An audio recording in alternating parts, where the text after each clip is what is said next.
We continue our exploration of the Red Record and take a brief moment to give an update on our Noah flood movie production. This is Genesis Week.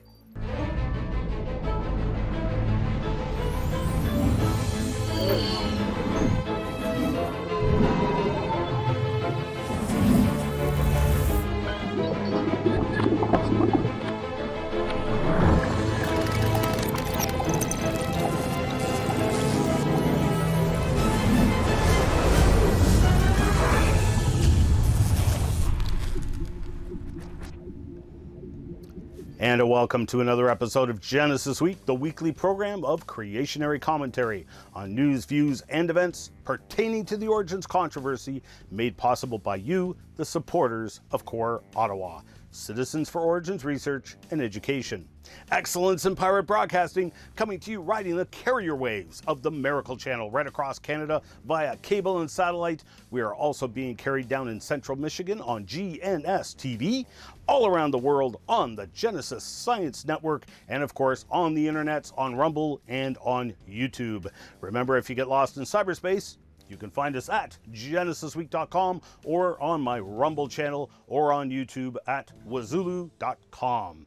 I'm your host, Ian Juby, joined momentarily by my co-host, Al Vachon.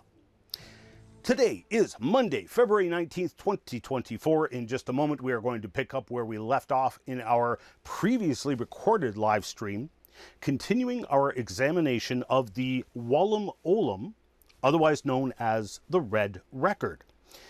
However, many viewers had been asking for an update on the Noah flood movie, on which Stephen Orsatti and myself began production some 12 years ago. Now, I wrote the initial script and we raised just a little over $10,000 to begin production. I then drove 15,000 kilometers all over Canada from the Northwest Territories to the easternmost point of North America to film principal videography. Stephen gathered actors, made costumes, arranged location shoots, and filmed principal videography in multiple locations across the US. The last 2 years in particular, Stephen has been hammering away at the most time-consuming parts of the 3D graphics and special effects.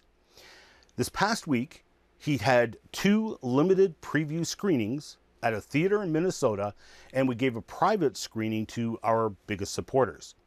So this was the first time I got to see the 99% finished part 1. I have to tell you, I found myself repeatedly picking my jaw up off the floor when I saw what Stephen had done. Now, yes, I know I wrote the movie. I'm in it. I'm one of the producers. But all I had seen was works in progress. And a good chunk of it, I hadn't seen it at all because Stephen kept it a secret from me, muttering something about spoilers. Anyway, even the closing credits. The closing credits, for crying out loud, put tears in my eyes because what Stephen did to bring home in beautiful artistry the severity of the judgment of God and simultaneously his overwhelming grace. But talk is cheap.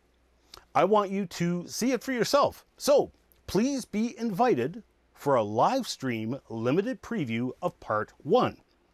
For those of you catching this show on TV, it'll be tomorrow night. So please make it a date. Saturday, February 24th, 7 p.m. Eastern Time. We're going to have the viewing, and then Stephen and I will hang out in the chats for a while afterwards to answer questions, get feedback and suggestions, and just say thanks for the help. Between donations and money out of our own pockets, we've put roughly $50,000 into the production on part 1, which you will see is about 99% finished. Part 2 is probably about 30% finished, but we need help with funding to finish them both off. And bear in mind, this is pocket change. Every major creationist movie that has come out has cost millions of dollars. A cheap movie might be 1.2 million. I would invite you to catch this free viewing and compare this production to other multi-million-dollar films, including anything coming out of Hollywood. The viewing is free, and maybe you'll be moved to make a donation to help finance the finishing of both movies. So if you go over to noahflood.com, you can click on the live stream tab there, and we will be giving the director's cut live stream on Facebook, YouTube, Rumble, and Twitter. So if you have a big screen smart TV hooked into, the big sound system of your man cave, then I would recommend catching the YouTube or Rumble streams and watching it on the big screen. So Saturday, February 24th, 2024, 7 p.m. Eastern Time, I hope you will honor us with your presence. Let's get back to this week's show, picking up where we left off last week in our pre-recorded show detailing the Walam Olum, better known as the Red Record. We got a full house tonight. Thanks everyone for joining us in the chats. Egads, keep them coming. Man, we've had a lot of good comments tonight and appreciate it. Oh, I also wanted to let me see if I can bring this up on the screen. Pastor Brian Ediger, I think it was. He told me before how to pronounce his name, and I've forgotten it again. Have you reached out to Dr. Nathaniel Jeanson? He has done a number of videos recently on Native Americans and First Nations people. Thank you very much. A number of people pointed that out. I have not contacted him yet. In fact, I was so overwhelmed this past week, and I had probably 3 or 4 people that sent me links to his videos. It's been beyond me for the past couple of weeks. I just have not been able to do anything. I've been barely able to put the shows together. So no, I haven't done those yet. But thank you for writing in and for the suggestions. And thank you as well to all of those people who did send me the links. I think Dr. Jeanson actually touched on the Walam Olum as well. I can't remember now. I do know Bruce Malone did. Bruce Malone, I noticed, picked up on the catch with the Ice Age as well. For those of you who were with us in the last show, where the Walam Olum documents the Ice Age. And I noticed Bruce Malone in his talk also pointed out that, hold on a second, these were created before the Ice Age was even theorized. And yet these people seem to talk about it matter-of-factly. In fact, that's where we left off. So if you caught the last show, we left off at the Ice Age where they talked about this dramatic temperature change where it was now snowing and ice and very cold. So what did they do? Well, now we take a look at the next verse. Very unusual. What did they do in response to the extreme cold? They went north. Go figure. So things get really cold, the snow comes down, the ice builds up, the Ice Age apparently starts, and their response is to go north. At this northern plain, they went for mild, cool lands with many big game. So this is very strange now, because actually you and I kind of talked about this in the last episode. It seems strange that they would go north because that's where it was warm. But again, coming back to the mini Ice Age, where Greenland is called Greenland for a reason. It wasn't white like it is now, contrary to the evolutionist claims where they've done all these extensive ice core drillings and allegedly dated the ice, while simultaneously, by their own math, it was a downright balmy temperature over in Siberia at even farther latitudes, even farther north, where the Siberian plateaus had such great biodiversity that it was the only analogy we can come up with today is the African Serengeti. And that was happening at the same time that allegedly there was, hundreds of feet of permafrozen glaciers on Greenland. So you got some huge problems there with that one anyway. So even though this is unusual, it's very intriguing because it actually lines up with a lot of other information which we do have. Just we disagree on the dates. So as they traveled, some were strong, some rich. They separated into hunters and cultivators of the earth. Oh, I got a typo in there. That should say earth. Close enough. It was a different language back then. It was the earth.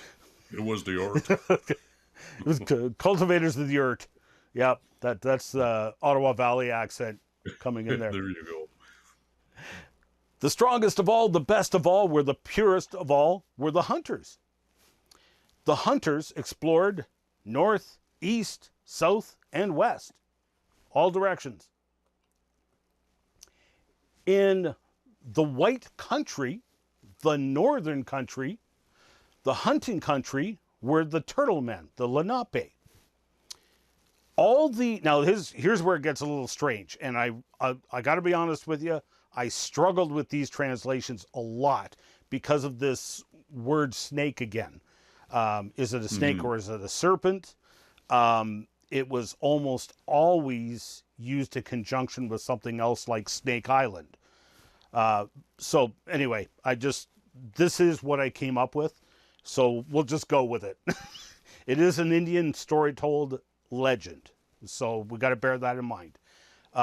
These things have changed meaning over the centuries. The words are no longer in existence. They've changed meaning, the ones that are still around. Regardless. So the next verse, the next glyph, all the enemy snakes in the huts there were troubled and afraid. The snake priest, there's that snake priest again, said to all, "Let us go." So the snake land to the east went forth, going away, earnestly grieving. So I'm not sure if they're referring to perhaps another Indian tribe that they referred to as the snake people. I'm unclear on that one. That is a possibility I considered. I don't know. And I'm not sure that any of the other translators did either. So anyway, but the snake land, they went east, going away, earnestly grieving. Escaping, they went far. Trembling, their land was burned. They were torn and broken to the Snake Island. The Snake Island is going to come up a lot. Those from the north, these guys here, were carefree and all went out separating at the land of the snow. So they all went out from the north and separated when they got to the land of the snow, which apparently was not the north. Go figure. So, next verse, by the fish sea, that is actually the name of the sea they're referring to, the fish sea, the gaping hollow sea, settled the bald eagle clan and the white wolf clan. So now they're talking about going and settling at the seas, and they're giving names to the seas. And I'm going somewhere with this, by the way, so I hope you'll bear with me. I figured you were. This is the Ian way. Yes. We're just going through the verses because it's about to get really interesting. So boating and navigating, our fathers were always rich and gloried in the eastern light when at the Snake Island. So they really liked it there. They were successful. They were rich, had lots of food. The head beaver and big bird. See, here we got Sesame Street. Today's program is brought to you by the letter K. So the head beaver and big bird said to all, "Let us go to the Snake Island."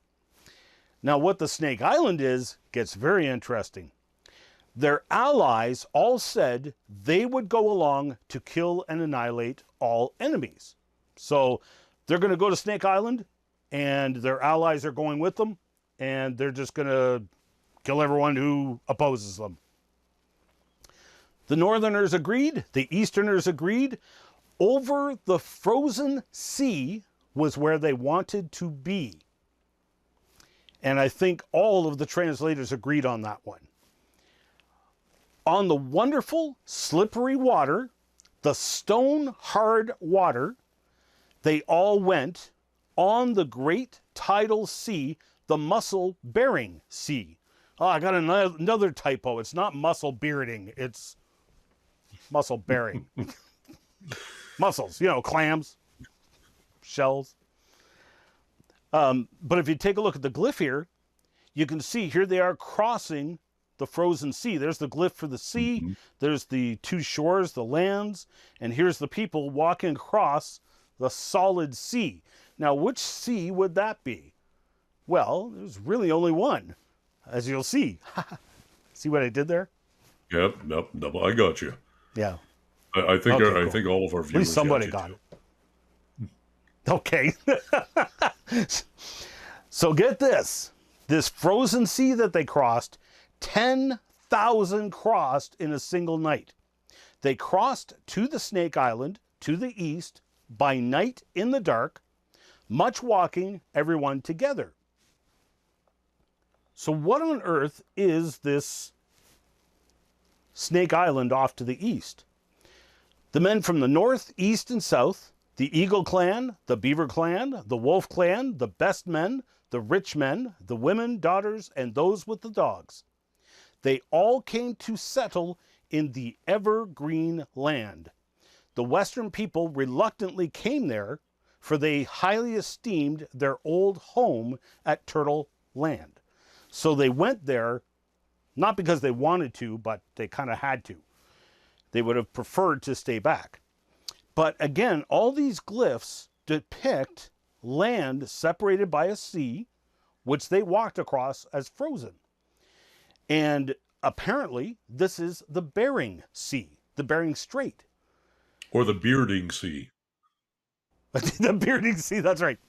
The Bearding Strait, yes. Bearding Strait. So there has been people who have walked across the Bering Strait, even just as recently as the 1990s, where they have literally walked across the Bering Strait when it was frozen. Now, it's about a 100-kilometer hike currently, but again, bear in mind, you only have to lower the oceans by a little bit, and you've now got a land bridge connecting Alaska to Russia. And so if you lower the oceans, such as during an ice age, when all of the ocean water was now frozen as ice on the land, and there's a bunch of other reasons as well, we know for fact that ocean levels in the past were way lower, thousands of feet lower, at least for a time, than present day levels.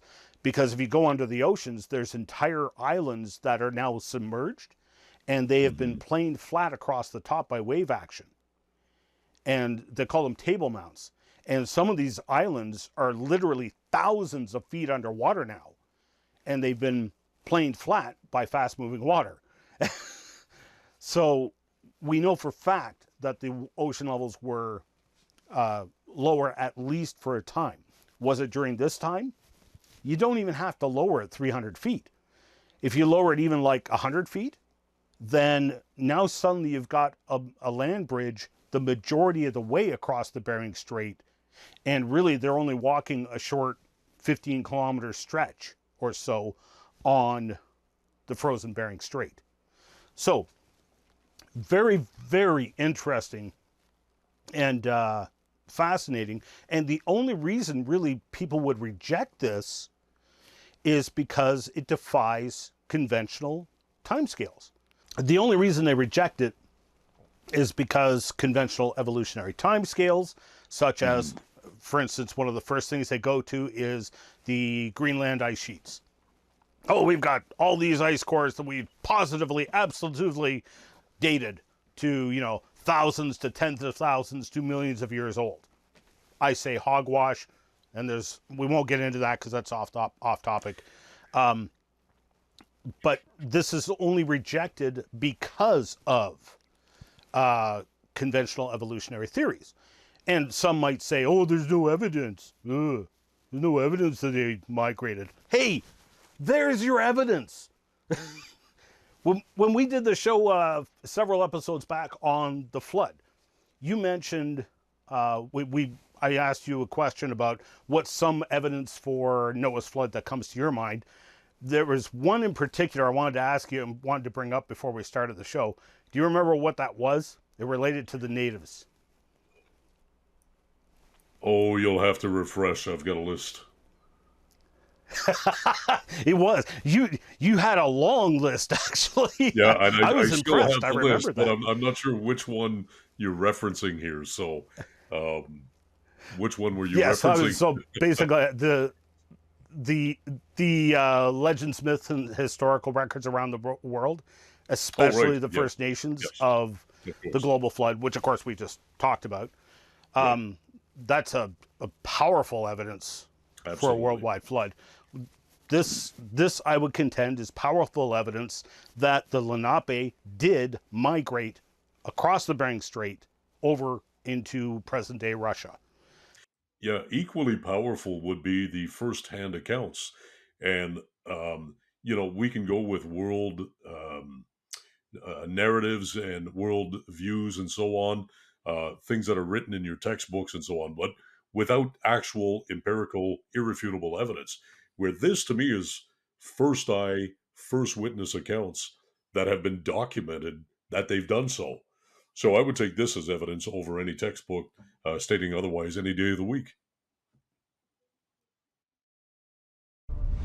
The Complete Creation video series is just that, an exhaustive look at the science, philosophy, and theology behind the creation-evolution debate. In this 40-part series, Ian Juby walks you through the debate, starting with the philosophical premises and limitations of science, then the surprising history of evolutionary and deep-time beliefs.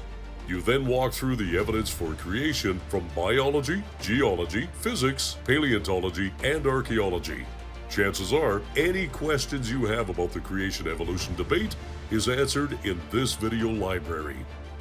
The series is both entertaining and educational, and suitable for personal study or homeschoolers. This 40-part series is available on a 20-disc set in either standard definition DVD or high-definition Blu-ray, and is on sale now. Order your hard copies today online at our store at ianjuby.org.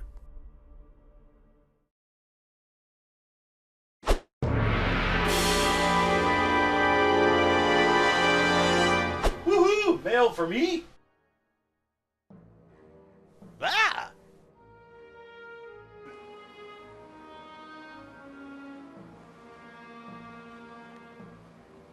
Yep, that's the one. East Vietnamese jumping spider. The venom is so strong that one bite can kill any child and 95% of adults. The surviving 5% typically slip into a coma for 3 to 6 months, only to wake up with permanent paralysis.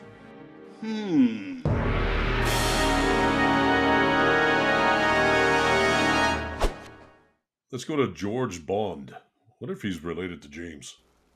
Anyway, they have found fossilized leaves in Greenland that only grows in the Mediterranean weather. Also, Viking history shows they cultivated crops in Greenland, which I've seen this. Very interesting. A great point, George. Yep.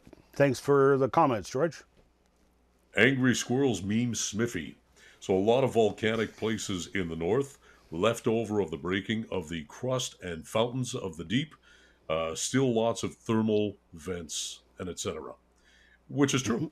We see the thermal vents. We see them televised. There's video on them where they're going under the Arctic ice, or at least submerged below, where they're finding actual, not only the thermal vents, but also the trees and some other vegetation and so on that have been. And then you're talking about the core drilling, which I know there was a scientist that came through that said they indicate the rings as being annual rings when they're actual temperature change rings, which equally accounts for the young Earth. But anyway, that's a great point. What else do we have? Viking cooled. George, Yeah, for several years, Greenland had no problem growing foods. I heard it was a natural warm steak, but then it turned off cold and changes things. Deborah Berkeley, she writes, so Snake Island may be underwater now? As a question. What's your take on that one? That's a very good question. Um, I would say probably not, at least not all of it, Hmm. because I myself, and I know McCutcheon would argue this as well, uh, Brinton probably, I don't think Brinton even mentioned um, the Ice Age because it was such a new thing. And I Hmm. haven't made it that far really in what he wrote, but I doubt Brinton even mentioned it because that was like 1885, I think it was when he wrote that. So the Ice Age theory was still brand spanking new. It wasn't even that well known. So he probably didn't even think, oh, well, this is the Ice Age. He's just translating it. Oh yeah, okay, it got really cold, snowy, and icy, and they went north. Right. So That's a good pick. regardless, the Snake Island is probably some of them might be underwater now because the ocean levels presumably went up, so it would have submerged the shores and some of the lower islands along the chain, which are now underwater. So all right, we'll have to bring things to a stop there for this week. Please join us again next week as we finish this fascinating discussion about the Walam Olum. Also, don't forget, tomorrow evening, our live stream limited preview of the Noah Flood movie, Part 1. Head to noahflood.com to catch it. As always, I will leave you with those words of hope and warning from our Creator, the Lord Jesus Christ, who said, I am the way, the truth, and the life. No man comes to the Father except through me. God bless you all. You can send your comments, questions, hate mail, and letter bombs to us in a number of ways. You can email comments at genesisweek.com, or you can tweet at GenesisWeek, or leave a comment on CORE's Facebook page at CORE Ottawa, or leave a comment on the appropriate show available on either the Rumble channel, rumble.com/user/IanJuby, or on the YouTube channel, which you can easily find by going to wazulu.com, that's Ian, and that'll take you straight to the YouTube channel. But just remember, these shows are now recorded live, so you'll want to search out the show under the Live tab.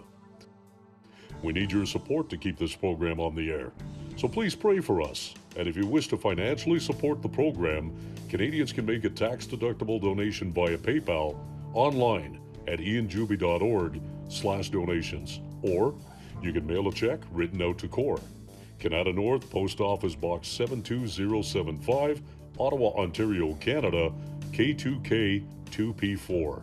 And thank you for your support.